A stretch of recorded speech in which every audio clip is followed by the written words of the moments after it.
Bismillahirrahmanirrahim. Assalamualaikum warahmatullahi wabarakatuh. Alhamdulillah, nusalli wa sallim ala nabiyyina wa habibina wa qudwatina Muhammad wa ala alihi wa sahbihi ajma'in. Qala Allah fil Qur'an, a'udzu billahi minasy syaithanir rajim. Bismillahirrahmanirrahim. Yas'aluna ayyana yaumuddin yaumahum 'alan nari yuftanun. Mereka bertanya, bilakah hari pembalasan itu? Hari pembalasan itu adalah hari ketika mereka diazab di atas api neraka. Shadaqallah wa shadaqa rasuluh wa ba'du. Surat Az-Zariyat ayat 12 ayat 13. Jemaah yang mulia, pada kesempatan pagi ini saya ingin mengajak kita untuk mendiskusikan topik tentang fitnah, yang kita akan membahas definisinya. Kemudian kita akan melihat fitnah itu sekarang ini sebagaimana yang disinyalir oleh Nabi itu apa saja. Kemudian bagaimana kiat untuk bisa kita menghadapi fitnah. Di antara begitu banyak definisi tentang fitnah, yang paling dipahami oleh masyarakat itu adalah fitnah yang dimaksudkan adalah tuduhan yang tak berdasar kepada seseorang, di mana ada seorang mukmin menuduh saudaranya mukmin yang tuduhan itu sampai membunuh karakter saudaranya itu. Itu yang sering kita pahami sebagai fitnah. Apakah fitnah bisa dimaknakan hanya sekedar itu saja? Jawabannya tidak. Ternyata Al-Quran memiliki muatan pernyataan tentang fitnah yang jauh lebih banyak dari sekedar pernyataan atau definisi tadi. Seperti surat Az-Zariyat ayat 13 tadi. Di situ ada ditegaskan kalimat yauma hum 'alan nari yuftanun. Hari di mana mereka itu di atas neraka akan difitnah. Yang harus kita perhatikan, ini sebenarnya adalah metode Al-Quran ketika merespon cemooh atau pelecehan dari orang-orang yang kafir. Jadi sebenarnya walaupun saya belum menemukan ini buku yang ditulis khusus terkait tentang ini, tapi tidak sedikit ayat-ayat Quran mengajari kita untuk tidak usah emosional. Ini kan zaman sekarang banyak orang suka melecehkan Islam. Bahkan mereka-mereka yang paling banyak melecehkan kalau di negeri kita itu orang Islam sendiri. Pertama, karena memang kebencian dan kedengkiannya. Kedua, ketololannya. Dia ingin lebih mendapatkan target trending topik di sosmed, jadi melakukan tingkah-tingkah yang melecehkan agamanya, kemudian dia sebarluaskan di sosmed dengan tujuan dia bisa terkenal. Tidak sedikit itu di kalangan milenial terjadi, pelecehan terhadap Nabi, pelecehan terhadap istri Nabi, bahkan pelecehan terhadap Islam sebagai agama. Sampai-sampai ada orang yang menyebutkan Islam adalah agama yang arogan, Islam adalah agama apalagi teroris. Saya adalah orang yang dengan kelemahan ilmu saya percaya bahwa orang yang menyebutkan Islam agama teroris dan agama arogan itu pasti tidak orang Islam. Kalaupun dia orang Islam, maka murtad dia dari Islam. Karena pernyataan itu sama dengan dia menuduh Tuhan. Pertama, dia sudah melecehkan Allah sebagai pemilik agama teroris dan agama arogan. Kedua, dia sudah menuduh Nabi Muhammad adalah orang yang membawa ajaran terorisme dan ajaran yang arogan. Dan para sahabat adalah manusia-manusia arogan dan teroris. Maka apa yang paling layak dialamatkan kepadanya kalau dia mengaku muslim kecuali bahwa dia sudah murtad dari agama? Nah, orang seperti ini sebenarnya ada pola Islam untuk menyikapi mereka.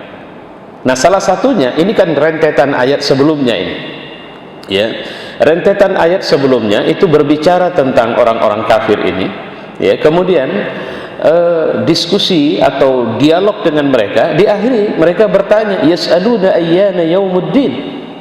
Sebenarnya bagaimana itu tentang hari pembalasan? Jawabannya sederhana, yauma hum. Kalau begitu yauma hum, yang bertanya siapa? Yang bertanya adalah para sahabat, bisa jadi. Yang bertanya adalah orang-orang mukmin, gitu. Ketika yauma hum, hari di mana mereka itu, siapa mereka yang dimaksud? Ya ini termasuklah manusia-manusia yang melecehkan agama, orang-orang kafir, orang-orang yang membenci Islam, orang-orang yang mengumumkan pertempuran, peperangan kepada Islam. Hum 'alan nari yuftanun. Nanti hari itu mereka dibakar di api neraka. Nah, cuma yuftanun ini kata dasarnya atau akarnya sama yang sedang mau kita diskusikan, fitnah. Tapi kemudian ini dimaknakan diazab. Jadi kata yuftanun itu masuk kepada kategori diazab. Nah, ini nanti akan kita lihat. Kalau begitu ada sekian banyak definisi fitnah dalam Al-Quran. Pertama, kita perlu lihat makna secara harfiah. Fitnah itu apa? Fitnah ini sebenarnya adalah, kalau kita pahami secara harfiah, dia lebih dimaknakan kepada cobaan atau ujian. Tapi yang harus dipahami, cobaan atau ujian terhadap apa? Terhadap keimanan. Untuk apa dicoba? Untuk apa diuji? Untuk mengetahui kelasnya, levelnya. Bagaimana kita bisa mengetahui level? Kalau ada satu kelas anak sedang diajar, siapa yang paling cerdas, siapa yang paling kuat ingatannya, siapa yang paling bagus akhlaknya, itu butuh ujian. Maka tidak ada istilah di muka bumi ini orang yang berhenti diuji. Bahkan siapa orang yang paling keras ujiannya? Nabi mengatakan para nabi, para rasul, itu orang-orang yang paling keras ujiannya. Jadi semakin kuat keimanan seseorang, semakin keras ujian sama mereka. Jadi bukan semakin rendah. Kalau semakin rendah, makin nggak ada ujian. Bahkan ada yang nggak diuji sama sekali, nggak perlu ujian sama mereka. Sehingga kalau mereka sakit, sakit itu sudah jadi azab sama mereka.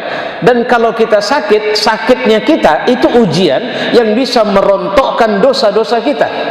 Itu bedanya kalau mukmin sakit sama kafir sakit. Mukmin sakit sama orang fasiknya sakit. Itu yang harus kita perhatikan. Siapa orang yang di bawah Nabi? Di bawah Nabi kategori as-siddiqin, as-salihin, as-syuhada. Karena para syuhada itu baru bisa mendapat gelar syuhada. Itu kan sebenarnya kalau mereka berangkat perang, mereka sudah meninggalkan istri mereka, anak mereka, keluarga mereka, harta mereka, jabatan mereka, popularitas mereka. Mereka tidak peduli segala-galanya. Kalaulah ada orang, ya saya tidak bisa menerima versi, karena sampai sekarang kan yang keterima cuma versinya Barat, dalam hal ini Amerika, terkait tentang Usamah bin Laden. Saya tidak pernah punya hubungan khusus apapun dengan kelompok-kelompok yang berkaitan dengan mereka yang pernah jadi mujahidin, tidak pernah saya. Tapi saya percaya bahwa dia seorang mujahid, dan dia menjadi musuh dari musuhnya Allah. Saya percaya ketika saya belajar biografinya, saya baca biografinya dan semuanya, ini manusia aneh nih, hidup dengan kekayaan yang glamor, tapi dia tinggalkan semua itu. Dia bukan cuma tinggalkan kekayaannya, kayaannya dia bawa, dia jadikan modal untuk ikut perang, awalnya melawan Soviet waktu itu. Itu kasusnya. Sebenarnya pencatatan sejarah terhadap tokoh-tokoh besar kita itu banyak sekali kabur itu. Di Republik ini, mohon maaf saya juga tidak tahu, jujur. Tapi saya yakin ada cerita di balik pemberontakan Kartosuwiryo yang tidak dicatat dalam sejarah. Karena saya cuma diajarkan ketika saya belajar di sekolah dulu, Kartosuwiryo ini pemberontak yang ingin memisahkan diri dari Republik Indonesia. Selesai di situ. Daud Bureh misalnya, itu pemberontak itu. Kemudian Pereri Permesta itu pemberontak itu. Saya tidak tahu, kami atau saya tidak diajarkan kenapa mereka memberontak. Benarkah mereka memang memberontak? Bagaimana sebenarnya yang mereka lakukan? Adakah upaya-upaya diplomasi? Dan pemerintah dengan versi resminya wajar dong bilang itu pemberontak. Karena siapa saja yang mengganggu kelangsungan Republik Indonesia, mereka disebut pemberontak. Cuma ada yang tidak disebut pemberontak tuh, yang di Papua sana, cuma dibilang gerombolan bersenjata saja, nggak disebut pemberontak sampai sekarang. Ya, baik, kita balik lagi kemarin. Cobaan atau ujian. sasarannya iman. Ibarat pohon ini gimana tercabut, patah batangnya, tidak berhasil buahnya, busuk akarnya. Tapi yang paling penting perjalanan pohon ini tidak sesuai dengan yang seharusnya. Itu cobaan. Kalau bahasa Quran itu disebut hatta zulzilu. Jadi kalau sampai kita belum menghadapi cobaan yang seperti ini, mohon maaf kalau boleh saya ini kebetulan airnya sudah separuh. Ini kalau zulzilu itu seperti ini, akan terjadi seperti air yang di dalam ini, nggak pernah bisa tenang kita dibuat. Belum sampai kita menghadapi cobaan yang seperti itu, kita masih cobaan yang kita masih bisa sholat subuh enak, kita masih bisa puasa nyaman, walaupun sana sini peluang. Tapi kemarin saya bilang sebenarnya sejarah kebencian rezim terhadap ulama itu sudah berlangsung sejak Orde Lama. Di Republik ini pernah terjadi ada seorang ulama, ada seorang mujahid, ada seorang ustadz sakit keras, dirawat di rumah sakit, diseret keluar. Kenapa? Mau dijebloskan masuk penjara, padahal sedang sakit, bisa ditunggu sampai sehat, tapi negara tidak peduli waktu itu. Jadi sejarah kebencian atau sejarah perlakuan tidak adil kepada ulama itu sudah lama terjadi. Dan itu kenapa? Karena memang pendekatan yang sedang saya mau tunjukkan adalah fitnah terhadap ulama, salah satunya ya penjara. Ada fitnah sampai di tiang gantungan, ada fitnah yang mati di penjara. Jadi kalau ustadz mati di penjara bukan 1-2 kasus itu. Tapi saya tidak sedang bicara pendekatan atau teritorinya Indonesia saja. Rintasan sejarah tidak sedikit ketemu ustadz yang dijebloskan dalam penjara, dan sampai-sampai targetnya apa? Umat lupa sama dia. Kalau sudah umat lupa sama dia, umat tidak belajar agama lagi. Kalau sudah tidak belajar agama lagi, kehidupan dia dalam penjara nggak tahu sampai dia mati. Di antara yang paling terkenal di antaranya itu adalah Ibnu Taimiyah. Itu matinya di penjara itu. Baik, kita lihat pelan-pelan bagaimana Quran melihat atau menerjemahkan kata fitnah. Nah, cuma di sini kita lihat yang pertama yang sudah saya sampaikan secara harfiah tadi. Fitnah bermakna ujian atau cobaan. Ahasiban nasu ay yusraku ay yaqulu amanna wa hum la yuftanun. Apakah manusia mengira bahwa mereka dibiarkan hanya mengatakan kami beriman sementara mereka tidak diuji? Berani enggak? Bapak-bapak, apakah bapak-bapak semua orang beriman? Ya, kami orang beriman. Pasti akan datang ujian dari Allah. Pasti. Ibu-ibu, sepakat kita semua orang beriman kepada Allah? Ya Ustaz, sepakat. Pasti pengakuan itu akan diuji Allah. Seorang suami atau istri mengatakan kepada suami atau istrinya I love you, apakah seorang perempuan atau laki-laki akan menerima begitu saja pernyataan itu? Tidak 1-2. Kadang-kadang pernyataan itu sampai dia mengatakan sumpah mati saya mencintaimu, apapun akan saya korbankan untukmu. Udah berapa lama kenal saya? Ya seminggu terakhir saya sudah amatin. Kalau seminggu terakhir itu bukan cinta mas, itu masih nafsumu yang meluap-luap. Karena kau masih melihat indahnya saya, masih melihat bersihnya saya, masih melihat cantiknya saya. Cinta itu akan tetap dikatakan cinta dikala kau melihat sesuatu yang kau tidak suka sama saya, tapi kau tetap menyatakan cinta itu. Menjadi muslim kan tidak di situasi mudah saja, di situasi sulit harus menjadi muslim. Para sahabat Nabi itu yang kalau kita belajar sirah, saya sering mengatakan nggak ada enaknya jadi muslim 13 tahun pertama. Nabi 13 tahun pertama yang dihadapinya orang kafir, 10 tahun kedua yang dihadapinya adalah kurang ajarnya orang munafik. Walaupun bukan cuma itu, nggak ada enaknya. Di zaman awal menjadi muslim cuma tahu orang muslim saja keluar rumah nanti bisa digebukin orang, ditempeleng orang, diludahin orang. Tidak sedikit Abu Bakar pernah pingsan, Umar pernah digebukin, dikeroyok. Nabi Muhammad kurang apa perlakuan mereka sampai dengan target ingin membunuh. Asma itu pernah ditempeleng oleh Abu Jahal sampai terjengkang jatuh. Begitulah mereka memperlakukan orang Islam waktu itu. Cuma itu tadi, tidak sedikit pun mereka mundur dari Islam. Itu yang harus kita perhatikan. Jadi ahasiban nas ay yutraku ay yaqulu amanna wa hum la yuftanun. Apa bentuk ujian? Macam-macam. Orang diuji dengan sakit, orang diuji dengan sehat, orang diuji dengan kaya, orang diuji dengan miskin, orang diuji dengan dikenal banyak orang. Karena tidak sedikit, bahkan hadis Nabi sahih mengatakan ada ulama yang habis-habisan hidupnya untuk dakwah, pagi, siang, malam, sore, semuanya untuk dakwah. Jutaan orang senang sama dia, ratusan ribu sampai mungkin ratusan ribu orang setiap dia ceramah menyemut orang mendengarkan ceramahnya, sampai dihadapkan kepada Allah dan ditanyalah bagaimana perlakuanmu terhadap ilmu yang kuberikan kepadamu. Terus dia menjawab, pagi, siang, malam aku mengajarkan ilmu ini kepada banyak orang. Banyak muslim menjadi yang tidak muslim menjadi muslim, orang bodoh menjadi mengerti, dan semua mereka akhirnya sujud tunduk kepadamu ya Allah, dan kulakukan semua itu karenamu. Allah bilang apa? Dusta kau. Kenapa dia dusta? Karena tidak kau lakukan itu karenaku. Kau lakukan itu karena kau senang.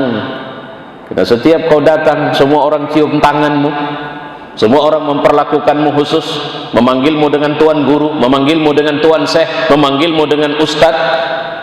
Semua hormat kepadamu.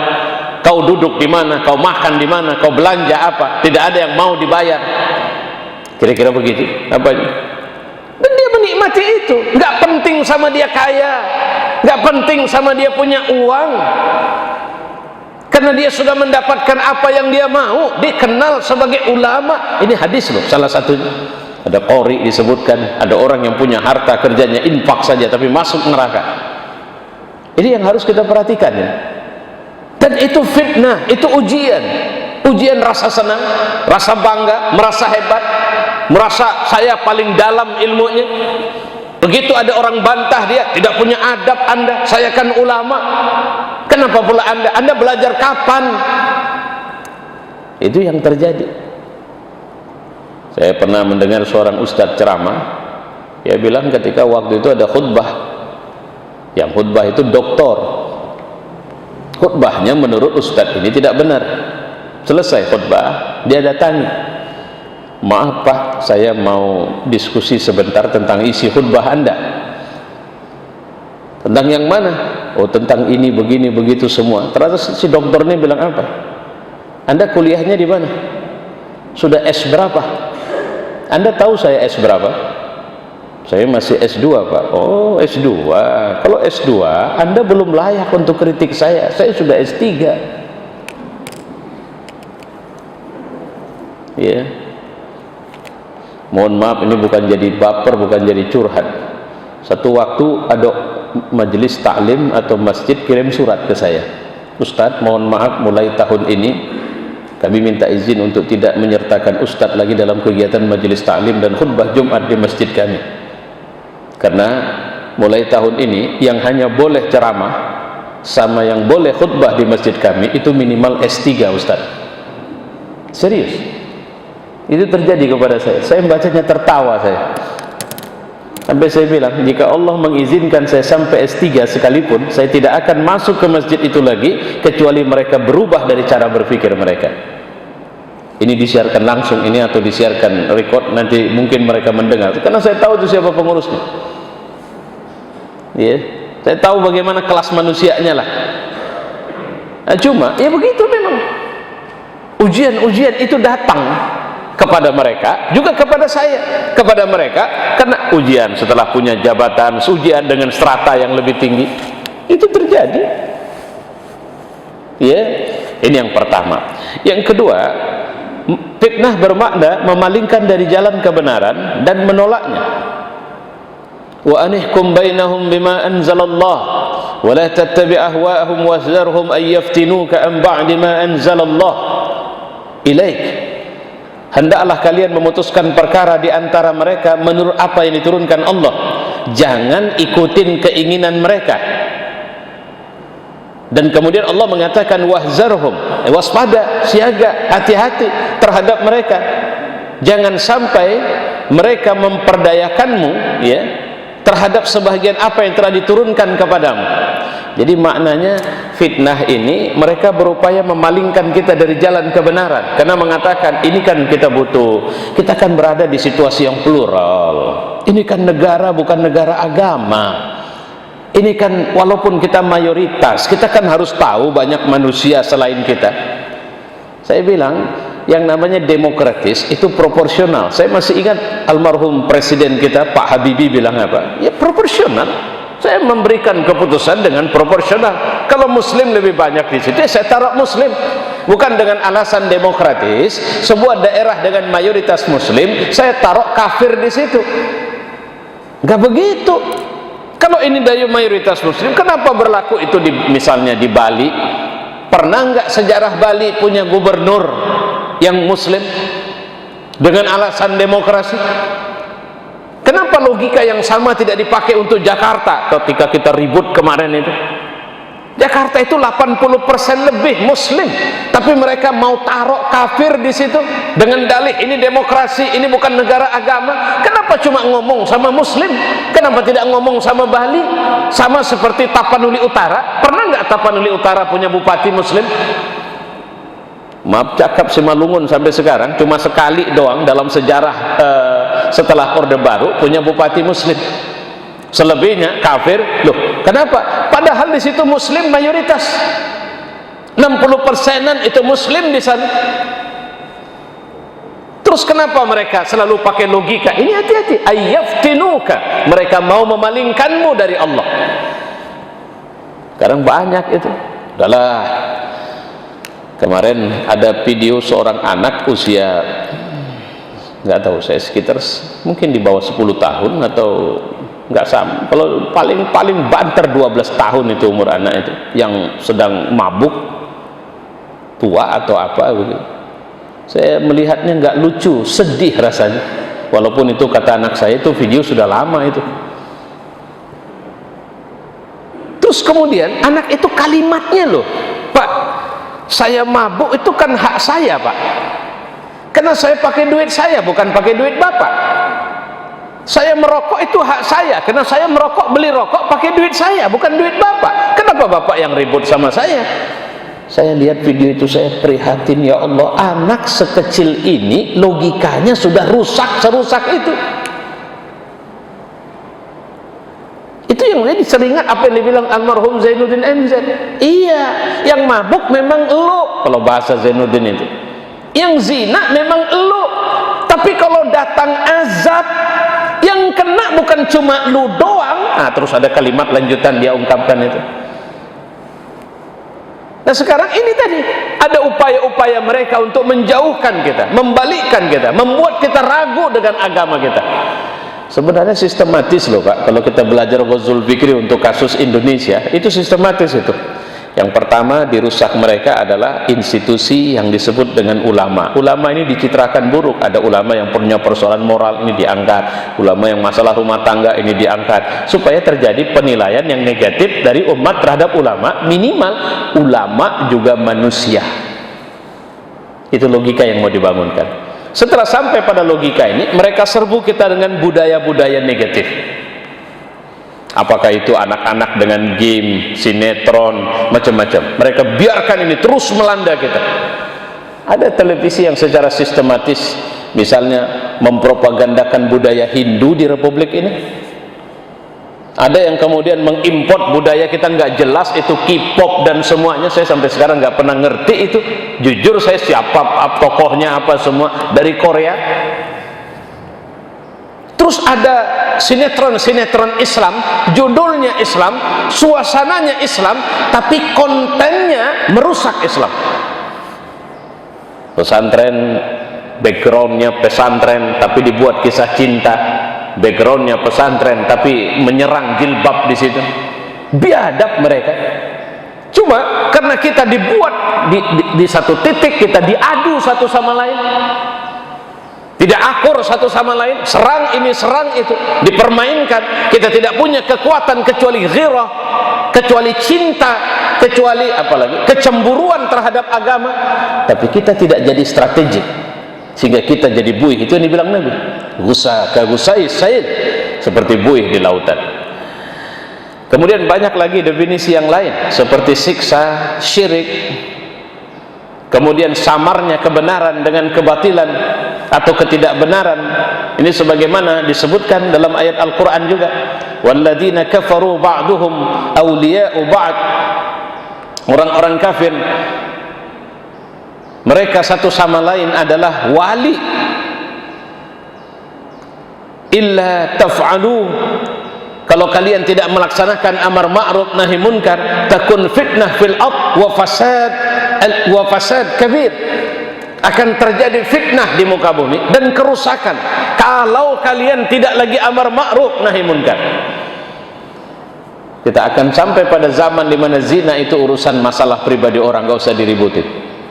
Kita akan sampai di mana orang-orang yang ketangkap karena korupsi cuma orang sial saja. Sebenarnya mereka bukan orang salah, cuma lagi sial saja. Bayangkan, ada orang yang ditangkap KPK lagi korupsi, tiba-tiba ada tokoh lain bilang apa? Saya kasihan, saya prihatin, dia orang baik, sebenarnya salah itu yang nangkap. Coba bayangin itu. Kalau memang salah yang nangkap, institusi ini tidak benar. Yang ngomong ini orang yang itu saya bilang, kalau sistemnya rusak, itu ada saya buat itu dalam satu status. Kalau Anda menyalahkan sistemnya rusak sehingga orang baik masuk ke dalam sistem jadi rusak, sementara Anda berada dalam sistem itu, Andalah pembuat sistem itu, kenapa tidak Anda rubah? Itu yang sering terjadi kepada kita. Ya, baik.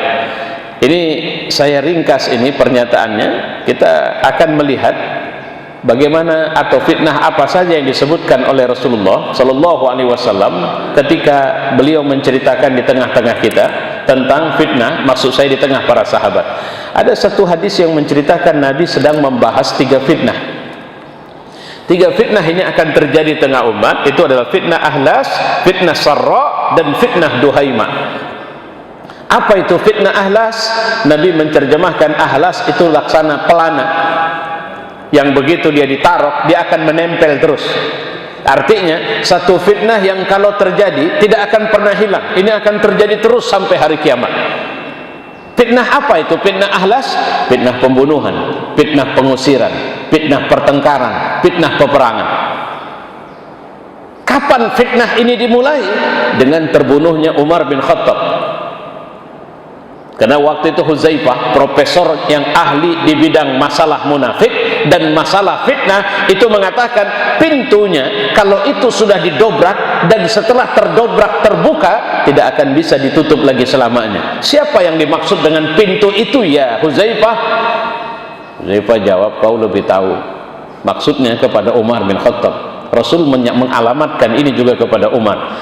Jadi benar bahwa setelah terbunuhnya Umar bin Khattab, Umar kan dibunuh waktu mimpin sholat subuh itu, ya, yang bunuh orang Majusi. Orang Majusi yang bunuh Umar ini sekarang dielu-elukan sebagai pahlawan oleh orang-orang di Irak. Pahlawan ini, karena orang yang paling bertanggung jawab mencabik-cabik kerajaan Persia itu Umar bin Khattab, kata mereka.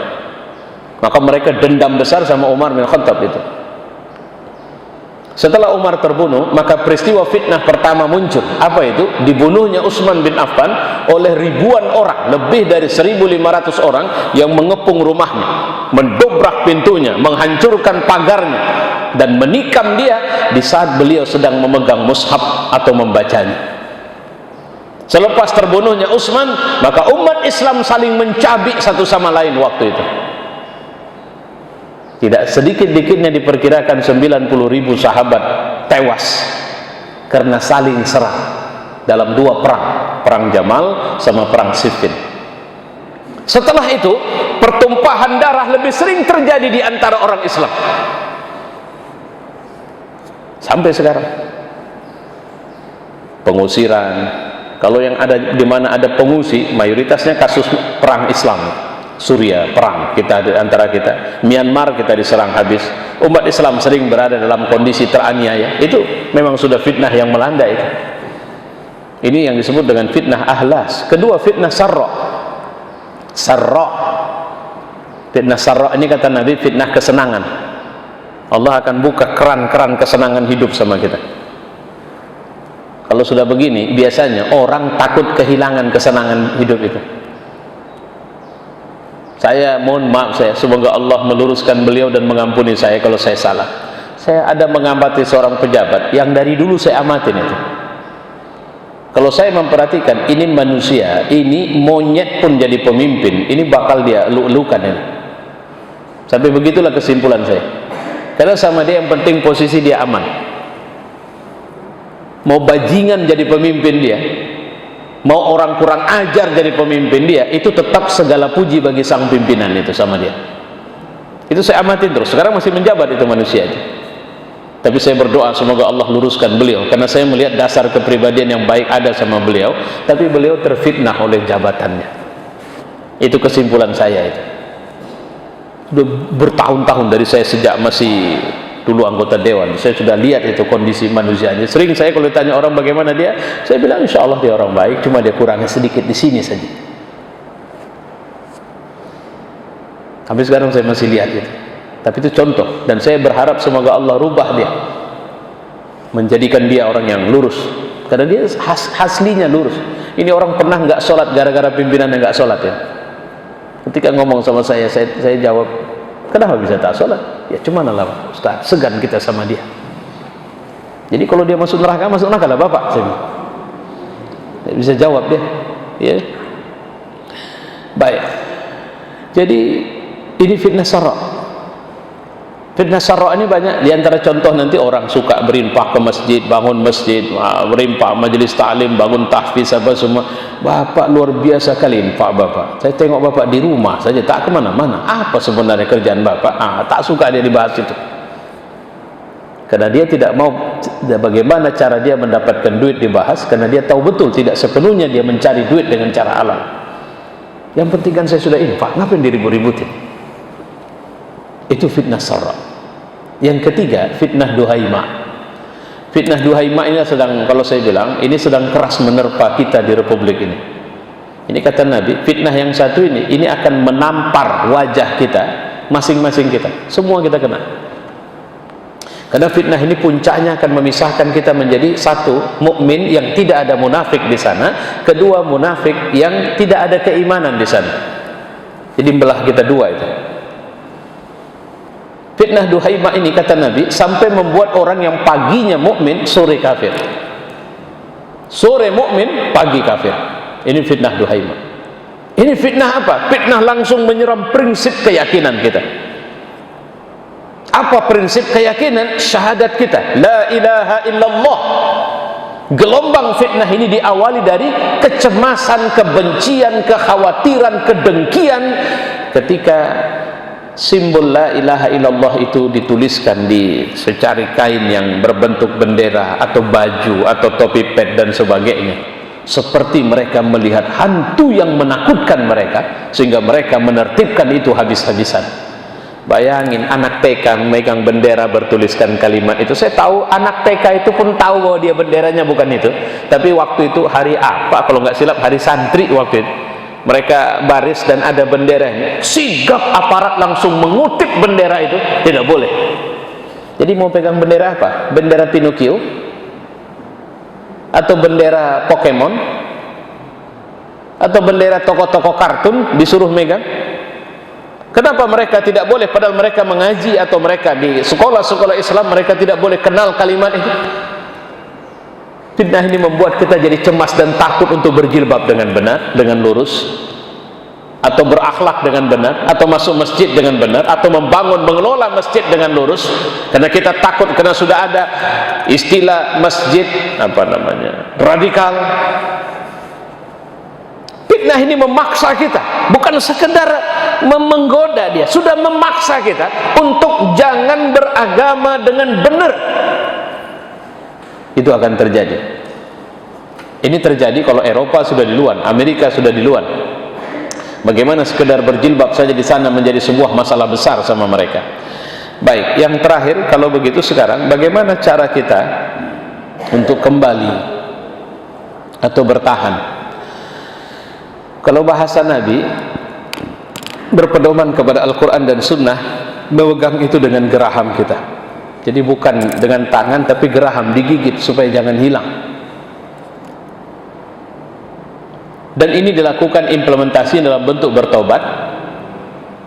Kedua, takwa, menguatkan takwa kita. Jangan takut, karena harga ketakwaan kita surga Allah Subhanahu wa ta'ala. Ketiga adalah doa. Keempat, jangan kita mau membiarkan masalah itu. Sekarang ini kan salah satu hancurnya sistem moral kita sekarang, banyak orang yang bukan ahli ngurusin yang bukan keahlian dia. Idza wusidatil amru bighairi ahliha fantaziru sa'ah. Kalau saja urusan diserahkan kepada yang bukan ahlinya, kata Nabi, tunggu kehancuran. Itu terjadi sekarang. Ya. Kemudian jadi kembalikan urusan. Dan ada satu lagi fitnah, itu perdebatan ulama disaksikan orang awam sekarang.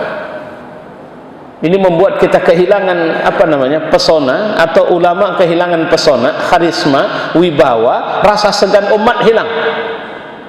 Makanya saya, walaupun di sosmed itu banyak itu perdebatan, sudah saya bilang itu bablas itu. Seharusnya ulama kalau dia mau muzakarah, bahsul masail, jangan ditunjukkan dulu. Karena pertengkaran mereka tentang ilmu itu bisa menjadi fitnah bagi umat, padahal bagi mereka itu bukan fitnah. Ada cara mencari ilmu memang dengan mengupas semuanya. Ya. Yang terakhir, menjauhi fitnah ini dan tidak berkecimpung di dalamnya. Caranya, jangan terlalu sering baca WhatsApp. Salah satunya. Karena WhatsApp ini juga sumber fitnah. Tiba-tiba muncul. Sekarang kan yang sedang heboh di WhatsApp apa? Pemerintah memberikan izin industri miras dikelola oleh asing, salah satunya. Ketika yang muncul di bawah itu, pemerintah memberikan izin pengelolaan miras atau pengedaran atau produksi miras. Saya bilang, kapan rupanya pemerintah melarangnya? Di zaman kapan pernah dilarang miras di Indonesia mengikut peraturan perundangan? Saya di Liserdang dulu pernah mencoba membuat perda. Saya waktu itu sekretaris pansus dan saya penggagasnya. Saya sampai ketemu bupati itu, perda peraturan pelarangan peredaran dan perizinan miras di Kabupaten Deli Serdang. Perda itu masuk ke TS. Sudah capek membahasnya, berbulan-bulan kami membahasnya, gagal. Kenapa? Karena judulnya dipersoalkan. Kenapa ada pelarangan? Saya bilang, Pak, pelarangan itu sok. Saya bicara sama bupati itu. Ini Pak, sekedar judul saja. Saya juga mau tes apakah 50 anggota dewan di Deli Serdang itu punya konsen terhadap ini. Akhirnya kami duduk bahas pansus, lagi sedang bahas, terjadi ketua pansus sama saya itu sepakat sebenarnya untuk menggolkan ini, tapi begitu dibahas datang telepon ke ketua pansus. Apa telepon? Minta izin diuruskan, izin dia mau buat kedetua. Jadi saya bilang, siapa telepon? Ini pula minta izin pula dia sama saya buat kedetua gitu. Saya bilang, cumananya kita ngurusin ini. Jadi manusianya begitu. Ya. Nah, jadi jauhi fitnah. Semoga Allah menjaga kita, mengampuni kita, menyayangi kita semua. Saya pikir ini pembahasannya. Assalamualaikum warahmatullahi wabarakatuh. Ya, silakan.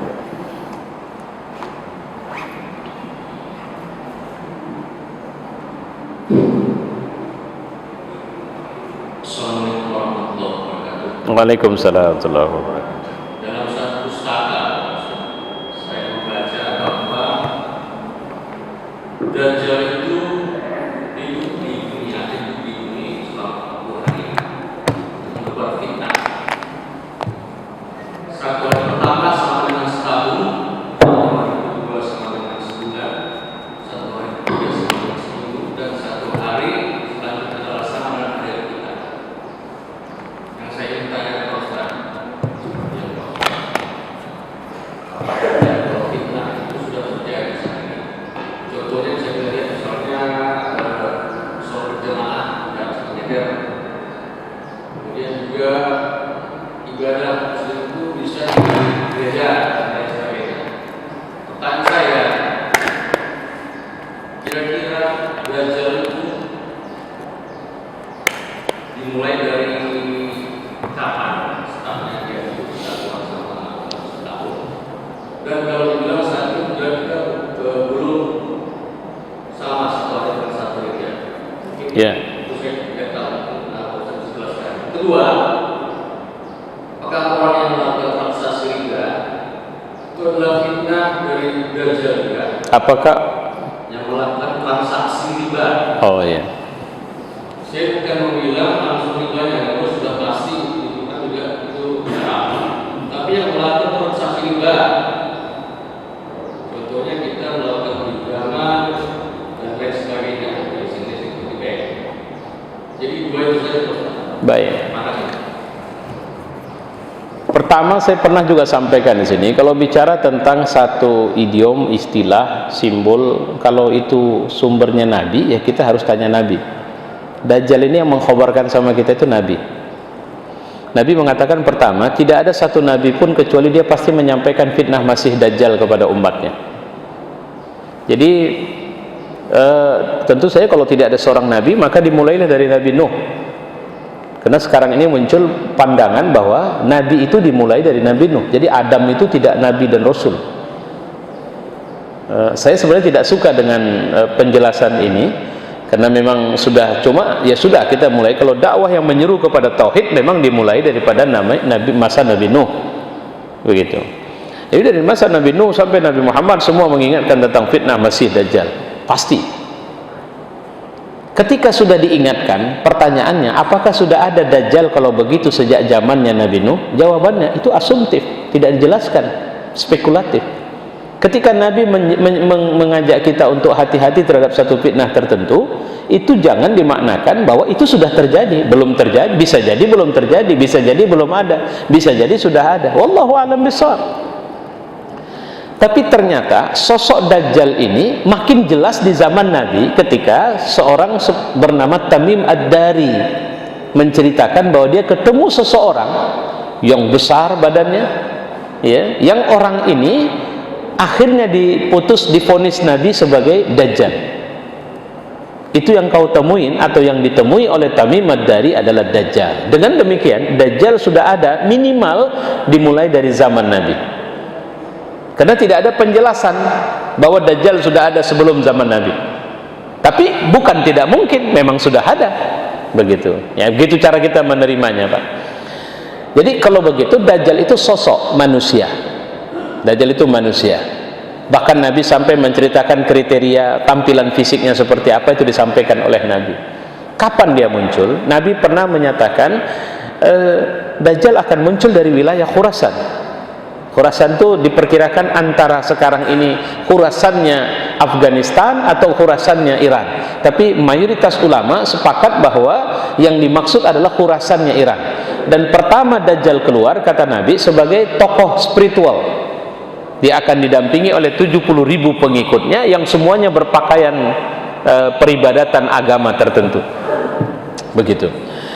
Sebelum Dajjal turun, akan hadir minimal 30 orang yang mengaku Nabi semuanya. Nah, inilah yang kemudian tidak ada penjelasan atau kriteria bagaimana yang dimaksud dengan 30 yang mengaku Nabi. Karena kalau di Indonesia saja sudah ramai kali orang yang mengaku Nabi dengan pengikut yang besar. Minimal yang kemarin terakhir Musaddek, Ahmad Musaddek itu, yang sempat punya bangun barak di daerah Kalimantan yang dihabisin itu. Saya ketemu itu salah satu pengikutnya, ada 2-3 orang saya ketemu di Medan, yang orang Malaysia lari ke sana, dibawa ke sana, kemudian dibawa ke Medan, dan waktu itu saya syahadatkan ulang. Kenapa? Karena memang rusak akidahnya. Mereka mengakui Musaddek sebagai nabi. Ya. Fitnah Dajjal adalah fitnah mengaku diri sebagai Tuhan. Kalau sekarang Bapak bilang misalnya ada orang ngaku diri sebagai Tuhan, kita ketawa. Tapi jangan ketawa, karena waktu nanti Dajjal turun, di saat dia mengaku Tuhan, sepintar-pintar ulama bisa takluk sama dia. Karena bahasanya Dajjal suruh pegang Quran. Nih Quran, kau carikan apa yang bisa dibuat Tuhan biar kau tunjukkan kepadamu. Coba bayangkan, Dajjal menantang kita untuk bagaimana, siapa Tuhan menurut kalian, apa yang bisa dibuatnya, biar kutunjukkan aku bisa buat sama kalian. Dan banyak sekali diceritakan kelebihan-kelebihan Dajjal yang memang dimunculkan di akhir zaman sebagai fitnah bagi umat manusia waktu itu. Maka kita dianjurkan setiap sholat sebelum salam untuk berdoa, Allahumma inni a'udzubika min azabi jahannam wa min azabil qabr wa min fitnatil mahya wal mamat wa min syarri fitnatil masiihid dajjal. Baru assalamualaikum warahmatullahi. Itu diajarkan sama kita. Baik, tentang riba, sebenarnya salah satu produk yang akan dikampanyekan Dajjal, ya, tapi ini tidak terkait langsung dengan perilaku Dajjal. Nabi menceritakan di akhir zaman itu nanti Dajjal itu akan keluar, dan tadi yang dibilang tadi, 1 hari laksana setahun, itu saya memahaminya bukan terjadi perubahan konstelasi, Pak, di mana hari itu akan sepanjang setahun tidak tenggelam matahari. Saya nggak melihat itu, karena 1 hari ibarat setahun itu adalah tahun-tahunnya untuk orang beriman.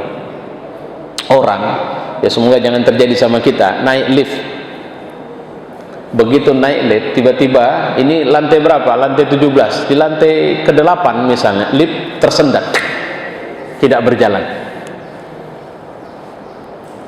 tet bunyi,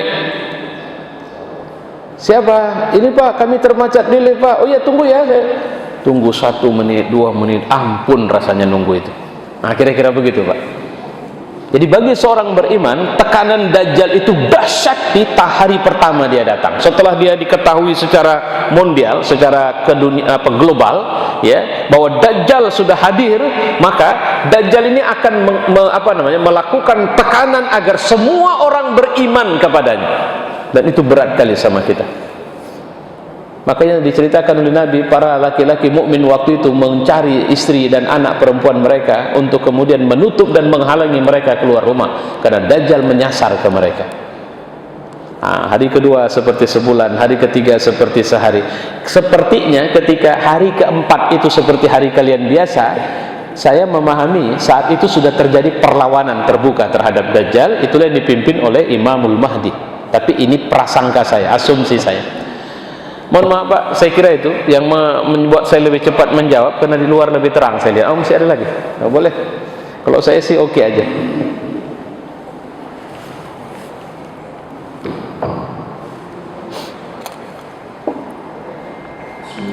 Assalamualaikum warahmatullahi wabarakatuh. Tanya saya Ustaz, fitnah itu berbicara dari pembunuhan, tapi orang biasanya apakah betul atau enggak gitu. Kemudian yang kedua, fitnah tadi diazab di akhirat, dimasukkan dalam fitnah. Di dunia ini apa saja Ustaz? Banyak kali sekarang berfitnah, tapi happy aja ya. Demikian Ustaz, terima kasih. Saya lupa saja ada satu ayat dalam Quran, tapi saya yakin ini ayat dalam Quran. Cuma saya lupa redaksinya itu. Ada orang, jangan kalian menyangka atau bersedih, kira-kira begitu maknanya, tentang orang-orang yang mereka berbuat zalim, mereka berbuat fasik, lantas mereka hidup glamor, mereka hidup senang.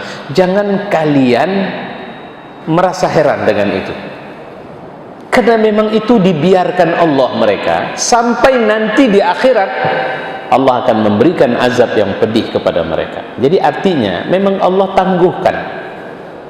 Makanya hati-hati, kalau semua kita tahu itu, kalau kita kurang taat kepada Allah, iman kurang, sholat tidak, tapi kemudian rezeki lancar terus apa semua, hati-hati, ini bukan rezeki. Ini ibarat tikus sedang masuk perangkap dan dibiarkan di situ. Karena kalau sudah ketangkap tikus, nasib tikus rata-rata sama, mati. Dan jarang sekali matinya mati bagus fisiknya, habis lembab, licin, lumat, gitu. Kalau ada orang melakukan kezaliman, kemudian dia tidak ada hambatan, gitu ya. Bagaimana ini Ustaz? Sebentar, Pak, yang harus kita pahami, kenapa sebenarnya makna pembelaan Allah kepada orang beriman? Di sini kita disakiti, di sana dihina, di sini dicaci, di sana dibunuh, di sini dipenjara. Bagaimana? Apa bukti Allah membela kita? Itu yang selalu saya mengatakan. Di antara yang paling penting harus kita perhatikan, pembelaan Allah itu ya kepada iman kita. Walaupun sudah disakiti, tidak mau keluar dari keyakinan ini. Walaupun sudah dipenjara, tetap istiqomah. Saya jujur saja, saya terpesona dengan Abu Bakar Bashir itu. Ketika kemarin dia mau keluar percobaan itu, dia tidak mau. Ketika disuruh menandatangani kesetiaan terhadap Pancasila, saya jawab sederhana saja, saya setia sama Allah dan Rasul, bukan sama yang lain. Kalau karena itu kalian mau tangkap saya, mau tahan saya, mau terus saya biarkan saya mati penjara sekalipun, tidak masalah. Sampai-sampai hukum akhirnya tidak berdaya untuk tetap menahan dia, karena dia memang harus keluar bebas. Keluar dia lebih dari 80 tahun. Terus adakah perubahan? Tidak, dia malah silaturahim ke sana, silaturahim kemari, jalan ke sana, jalan kemari. Makanya itu bentuk pembelaan Allah tadi, gitu. Terlepas dari sikap ini layak enggak untuk suasana Indonesia, memimpin Indonesia, itu urusannya berbeda. Karena saya pernah bilang, Hamka itu temannya Soekarno. Soekarno itu akrab sama Hamka, tapi yang masukin Hamka ke penjara ya Soekarno. Apa alasannya? Alasan politik, kepentingan kenegaraan dia. Seorang sahabat seperti seperti Hamka, dia jebloskan dengan tuduhan mau bunuh dia. Coba bayangin itu. Itu kan sejarahnya. Adakah kebencian pada Hamka? Tidak. Hamka malah jadi imam, memimpin sholat Soekarno. Itulah orang beriman. Ada saat dia untuk menunjukkan dia membalas dendam, dia tidak mau. Karena Rasulullah juga begitu. Ketika masuk ke Mekah, orang semua ngumpet dalam rumah, berlarian, takut. Rasulullah tidak mengatakan, ini bukan hari pembalasan dendam. Walaupun seorang sahabat teriak, hari ini kita balas dendam sama orang di Mekah. Nabi mengatakan, tidak, ini hari kita bisa membangun kasih sayang kita sama mereka. Tidak ada tumpah darah. Siapa yang masuk ke rumah Abu Sufyan, dia selamat. Siapa yang masuk ke rumah ke Masjidil Haram, dia selamat. Siapa yang berada di rumahnya masing-masing, dia tidak akan diganggu.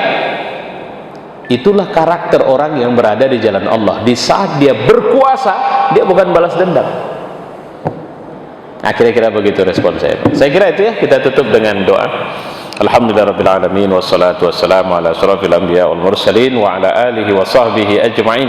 Allahumma ij'al hadha jam'ana fi hadzal majlis jam'an marhumah wa tafarruquna min ba'dihi tafarruqan ma'sumah. Rabbana atina fid dunya hasanah wa fil akhirati hasanah wa qina adzaban nar. Wa sallallahu wasallam ala Muhammad wa ala alihi wa sahbihi ajma'in. Walhamdulillahi rabbil alamin. Taqabbalallahu minkum.